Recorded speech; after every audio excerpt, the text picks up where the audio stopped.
আসসালামু আলাইকুম। ইসমত মিলি আমন্ত্রণ জানাচ্ছি এনটিভির মধ্যাহ্নের খবরে। সুপ্রিম কোর্টের রেফারেন্সের আলোকে অন্তর্বর্তী সরকারে নেওয়া শপথ ও গঠন প্রক্রিয়া বৈধ ঘোষণা করে হাইকোর্টের দেয়া রায় বহাল রেখেছে আপিল বিভাগ। অ্যাটর্নি জেনারেল মোহাম্মদ আসাদুজ্জামান বলেন, বর্তমান সরকারের বৈধতার জন্য পরবর্তী নির্বাচিত জাতীয় সংসদের অনুমোদনের প্রয়োজন নেই। প্রধান বিচারপতি সৈয়দ রেফাত আহমেদের নেতৃত্বাধীন ৭ সদস্যের পূর্ণাঙ্গ বেঞ্চ রিটকারীর লিভ টু আপিল খারিজ করে এ আদেশ দেন। আদেশে আদালত বলেছেন, অন্তর্বর্তী সরকারের শপথ ও গঠন প্রক্রিয়া চ্যালেঞ্জ করা রিট খারিজ করে দেয়া হাইকোর্টের আদেশ যথার্থ ও সঠিক। এ কারণে আপিল বিভাগ হাইকোর্টের আদেশে হস্তক্ষেপ করছে না। গত বছরের ডিসেম্বরে অন্তর্বর্তী সরকারের শপথের বৈধতা চ্যালেঞ্জ করে রিট করেন এক আইনজীবী। পরে রিট খারিজ করে হাইকোর্ট বলেন, দেশের জনগণ বৈধতা দেয়ায় অন্তর্বর্তীকালীন সরকার নিয়ে কেউ প্রশ্ন তুলতে পারবে না। আপিল বিভাগ সর্বসম্মতিক্রমে বলেছেন তারা হাইকোর্টের রায়ের মধ্যে কোনো ভ্রান্তি, ভুল, বেআইনি কোনো কিছু পাননি। সুতরাং ওনার সিপিটা রিজেক্ট করেছেন উইথ অবজারভেশনস। এখন সেই অবজারভেশনসগুলো কি, এটা এখনও আমরা হাতে পাইনি। সুপ্রিম কোর্টও ওপিনিয়ন দিয়েছেন। এইটা নিয়ে প্রশ্ন করার আর এইটার সাথে গণ অভ্যুত্থান পরবর্তী সরকারের বৈধতা অবৈধতা নির্ভর করে না।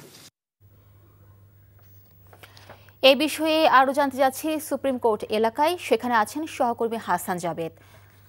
জাবেদ, অন্তর্বর্তী সরকারের শপথ ও গঠন প্রক্রিয়া বৈধ ঘোষণা করে হাইকোর্টের দেয়া যে রায়, সেটা বহালের বিষয়ে আর কি তথ্য আছে আপনার কাছে?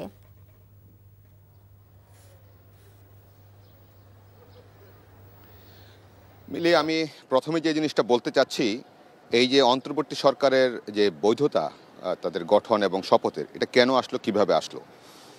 জানেন যে জুলাই অভ্যুত্থানে গত বছরের ৫ই আগস্ট সাবেক প্রধানমন্ত্রী, ক্ষমতাচ্যুত প্রধানমন্ত্রী শেখ হাসিনা দেশ থেকে বাধ্য হন। ৫ই আগস্ট তিনি দেশ থেকে পালিয়ে যান। তারপর ৮ই আগস্ট পর্যন্ত কিন্তু এই দেশে কোনো সরকার ছিল না, একটি সংকট তৈরি হয়েছিল। সেই সংকটকালীন মুহূর্তে রাষ্ট্রপতি সংবিধানের ১০৬ অনুচ্ছেদের আলোকে সুপ্রিম কোর্টের কাছে রেফারেন্স চান এবং সেটা তিনি চাইতে পারেন দেশের যে কোনো ক্রান্তিকালে। এবং সেই প্রেক্ষাপটে সুপ্রিম কোর্টের যে আপিল বিভাগ, সাবেক প্রধান বিচারপতি ওবায়দুল হাসানের নেতৃত্বাধীন, তারা কিন্তু সেই অভিমত দিয়েছিলেন যে এই সংকটকালীন সময়ে রাষ্ট্রপতি চাইলে মানে কি, তখন তার উপায় ছিল না, একটা অন্তর্বর্তী সরকার গঠন করতে পারেন এবং তাদের শপথ পাঠ করাতে পারেন। তার প্রেক্ষিতে কিন্তু ডক্টর মোহাম্মদ ইউনূসের নেতৃত্বাধীন যে অন্তর্বর্তী সরকার গত বছরের ৮ই আগস্ট বঙ্গভবনে শপথ নিয়েছিলেন এবং রাষ্ট্রপতি তাদের শপথ পাঠ করেছিলেন।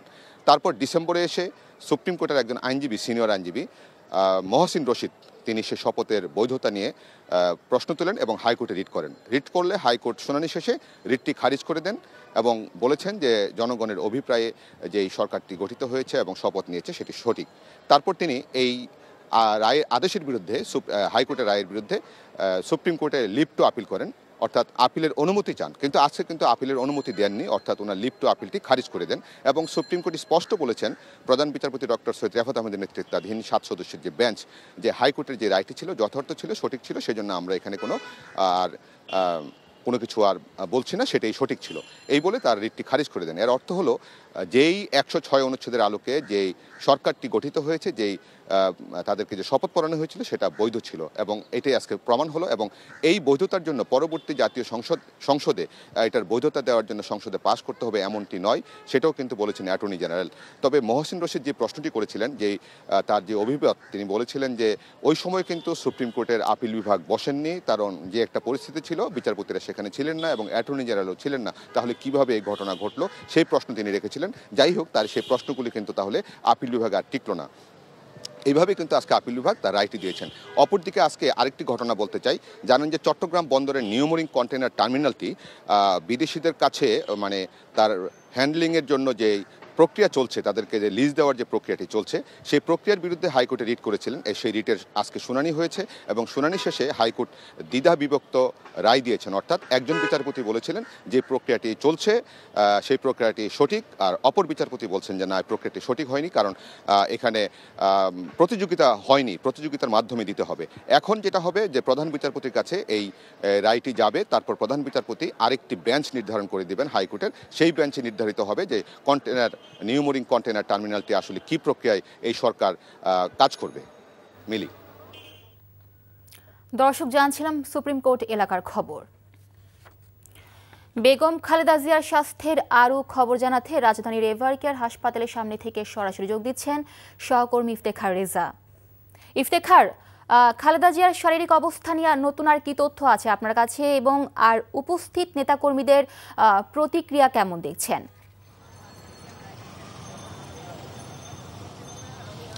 মিলি, আমরা সর্বশেষ যেটি জানতে পেরেছি সেটি হচ্ছে বেলা 12:30টার দিকে দলের স্থায়ী কমিটির সদস্য ডাক্তার AZM জাহিদ হোসেন বেগম খালেদা জিয়ার স্বাস্থ্যের সর্বশেষ তথ্য জানাবেন গণমাধ্যমে, এবং এই ব্রিফিংয়ের মাধ্যমে আমরা হয়তো আরও অনেক তথ্য, অজানা তথ্য গত 2 দিন যাবৎ যেটি জানানো হয়নি সে বিষয়গুলো সম্পর্কে আমরা জানতে পারবো বলে আশা প্রকাশ করছি।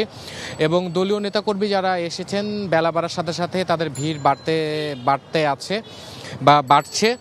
তো সেই ভিড়ের মধ্য থেকে কিছু নেতাকর্মীর সাথে কথা হয়েছে, তারা জানিয়েছেন যে বেগম জিয়ার যে হঠাৎ করে অসুস্থ হয়ে পড়া এটি মূলত তাদের জন্য অনেকটাই দুঃখজনক, এবং তারা এটি নিয়ে মূলত অনেকটাই দুশ্চিন্তাগ্রস্ত অবস্থায় রয়েছেন তাদের নেত্রীকে নিয়ে। এবং তারা জানাচ্ছিলেন যে বেগম খালেদা জিয়া দ্রুত সুস্থ হয়ে উঠলেই মূলত দেশ আরও বেশি স্থিতিশীল হবে, এবং দেশ আগামীর যে গণতন্ত্রের যাত্রা সেই গণতন্ত্রের যাত্রায় আরও বেশি শক্তভাবে গণতন্ত্রের যাত্রাটি করতে পারবে বাংলাদেশ বলেই জানাচ্ছিলেন। এবং আমি আপনাকে জানিয়ে রাখতে চাই যে গতকাল রাত 10:10 চীনের 4 সদস্য বিশিষ্ট একটি চিকিৎসক দল এভারকেয়ার হাসপাতালে এসেছেন, এবং যে চিকিৎসক দল বেগম খালেদা জিয়ার চিকিৎসা দিচ্ছিলেন তাদের সাথে যোগ দিয়েছেন। এবং এর আগে আরও 5 জন এসেছেন চীন থেকে, এবং যুক্তরাজ্যের চিকিৎসক রিচার্ড বিল তিনিও যুক্ত হয়েছেন গতকাল সকাল থেকে। মূলত যুক্তরাজ্য, চীন এবং বাংলাদেশের এই 3টি দেশের বিশেষজ্ঞ চিকিৎসকগণ সম্মিলিতভাবে বেগম খালেদা জিয়ার চিকিৎসা দিচ্ছেন, এবং তার যে পরবর্তী যে চিকিৎসার যে ধাপ সে ধাপ নিয়েও তারা পর্যবেক্ষণ করছেন। এবং তার যে 23 নভেম্বর বেগম খালেদা জিয়া এভারকেয়ার হাসপাতালের শ্বাসতন্ত্রের বা শ্বাসকষ্ট নিয়ে তিনি এই হাসপাতালে ভর্তি হন, এই গত কয়েকদিনের যে চিকিৎসার যে রেকর্ড সেই রেকর্ড মূলত তারা পর্যবেক্ষণ করছেন, এবং পরবর্তী যে ধাপ চিকিৎসার সেটি মূলত তারা নির্ধারণ করার কাজ করছেন। এই পর্যন্ত আমরা মূলত জানতে পেরেছি। তো এই ছিল এভারকেয়ার হাসপাতাল থেকে বেগম খালেদা জিয়ার স্বাস্থ্যের সর্বশেষ তথ্য। জানছিলাম বেগম খালেদা জিয়ার স্বাস্থ্যের খবর। নির্বাচনের আগে লেভেল প্লেইং ফিল্ড তৈরি, জুলাই গণহত্যায় অভিযুক্তদের দ্রুত বিচার কার্যকর এবং নির্বাচনের আগে গণভোট সহ 5 দফা দাবি বাস্তবায়নের দাবিতে আন্দোলনরত 8 দলের উদ্যোগে ময়মনসিংহ বিভাগীয় সমাবেশ আজ। সমাবেশ উপলক্ষে সকল প্রস্তুতি সম্পন্ন করা হয়েছে। সভাস্থলে সকাল থেকেই দলীয় নেতাকর্মীরা উপস্থিত হতে শুরু করেছেন। সমাবেশ উপলক্ষে ময়মনসিংহ সার্কিট হাউস মাঠে এই সমাবেশে প্রধান অতিথি হিসেবে বাংলাদেশ জামায়াত ইসলামীর কেন্দ্রীয় নায়েবে আমির অধ্যাপক মুজিবুর রহমান বক্তব্য রাখার কথা রয়েছে। এছাড়া জামায়াতের সাথে জোটবদ্ধ অপর 7 দলের নেতৃবৃন্দ সহ স্থানীয় নেতৃবৃন্দ বক্তব্য রাখবেন বলে জানা গেছে। মেডিকেল টেকনোলজিস্ট ও ফার্মাসিস্টদের শাটডাউন কর্মসূচির আরও খবর জানতে যাচ্ছি ঢাকা মেডিকেল কলেজ হাসপাতালে। সেখানে আছেন সহকর্মী জুবাইর প্রধান। জুবাইর, শাটডাউন কর্মসূচি সম্পর্কে আমাদেরকে বিস্তারিত জানাবেন।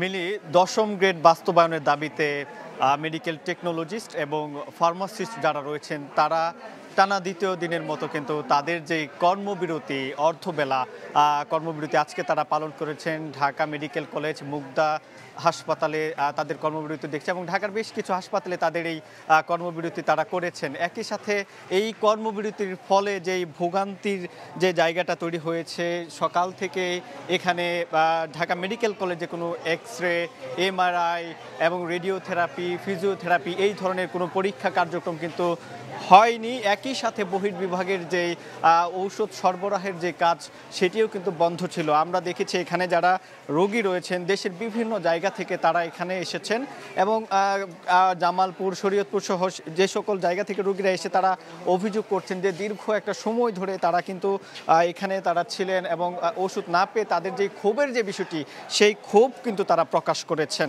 এবং এখানে যারা আন্দোলনের নেতারা রয়েছেন 10ম গ্রেড বাস্তবায়নের দাবিতে যারা আন্দোলন করছেন তাদের তাদের পক্ষ থেকে এখানে আমরা মানববন্ধন দেখেছি, কর্মবিরতির পক্ষে, দশম গ্রেড বাস্তবায়নের পক্ষে তাদের যেই উপস্থিতি, তাদের যেই বার্তা সেটি তারা পৌঁছাতে চেষ্টা করেছেন। তারা বলেছেন যে সেখানে যদি এটি না মানা হয় সেক্ষেত্রে তারা আরও জোরালো যে কর্মসূচি সেটি তারা ঘোষণা করবেন। অর্ধবেলা যে কর্মসূচি সেটি তারা পালন করছেন এখন।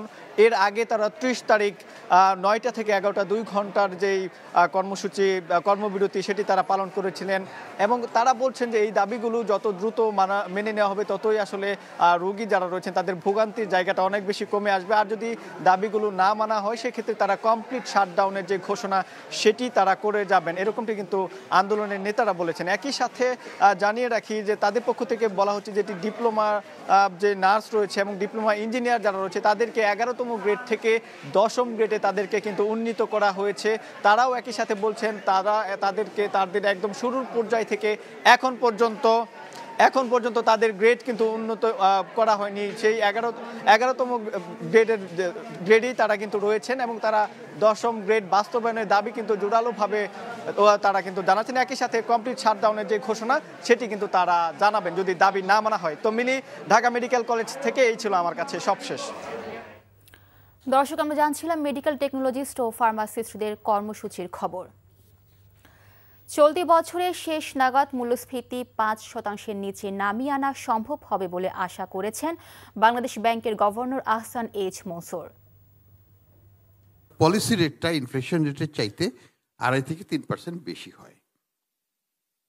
এটা হচ্ছে একটা রিয়েল পলিসি রেট থাকতে হবে।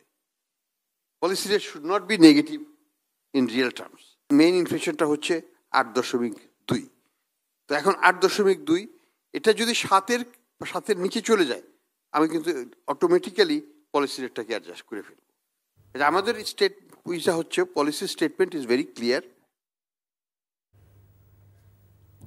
লালমনিরহাটের পাটগ্রাম উপজেলার শমশেরনগর সীমান্তে বিএসএফের গুলিতে একজন নিহত হয়েছে। এলাকাবাসী জানায় ভোরে শমশেরনগর সীমান্তের 864 নম্বর মূল সীমানা পিলারের কাছে এ ঘটনা ঘটে। কয়েকজন বাংলাদেশি নাগরিক গরু আনার জন্য ওই সীমান্তের কাছাকাছি শূন্যরেখায় প্রবেশ করে। এ সময় সীমান্তে দায়িত্বে থাকা ভারতীয় চেনাকাটা ক্যাম্পের বিএসএফ সদস্যরা তাদের লক্ষ্য করে গুলি ছোড়ে। এতে ঘটনাস্থলে গুলিবিদ্ধ হয়ে সবুজ মিয়া নামের একজন মারা যায়। এ সময় অন্যরা দ্রুত পালিয়ে যায়। লাশ ফেরত সহ এই ঘটনার প্রতিবাদে বিকালে পতাকা বৈঠক অনুষ্ঠিত হবে বলে জানিয়েছে বিজিবি।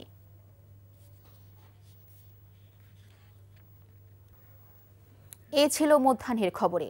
এই খবরের ভিডিও সহ আপডেট জানতে ভিজিট করুন এনটিভি অনলাইন www.ntvbd.com। এছাড়াও এনটিভির জনপ্রিয় সব অনুষ্ঠান ও খবরের আপডেট জানতে ভিজিট করুন আমাদের ইউটিউব ও ভেরিফাইড ফেসবুক পেজে। 2টায় দুপুরের খবর দেখার আমন্ত্রণ রইল। ধন্যবাদ সবাইকে।